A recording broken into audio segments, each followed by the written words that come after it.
मंडळी, मी मोनिका. आज आणखीन एका नवीन व्हिडिओमध्ये तुम्हा सगळ्यांचं अगदी मनपूर्वक स्वागत. तर माहेरी माझ्या आंबे उतरवलेले आहेत आणि थोड्या दिवसांपूर्वी उतरवलेला आंबा जो आहे तो बघा इथं अशा पद्धतीनं पिकवायला वडिलांनी घातलेला आहे. आणि त्यांना मी म्हटलं की मी सुद्धा तुम्हाला रचू लागते. तर बाकीच्या कैऱ्या ज्या आहेत त्या पिकून तयार झालेल्या आहेत आणि आज पुन्हा एकदा आणखी आंबा उतरवलेला आहे. तर ह्या ज्या कैऱ्या आहेत तर त्या आम्ही आता या गवतात रचून घेतो.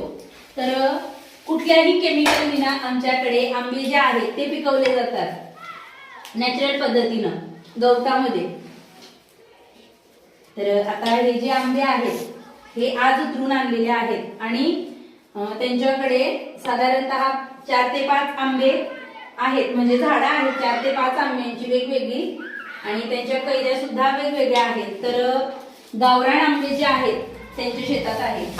तर आता ह्या ज्या सगळ्या कैऱ्या आहेत त्या अशा गवतात आम्ही रचून घेतो. कोणती कैरी म्हणतात का? हापूस. नीलम. नीलम आहे काही.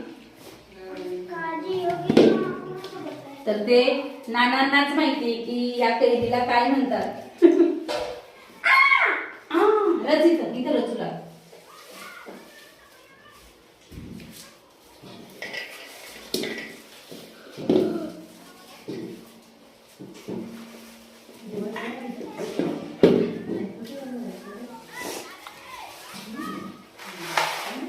हा दरवाजा उघडून ये ना सोनी. कुलूप ते ये सांग ना.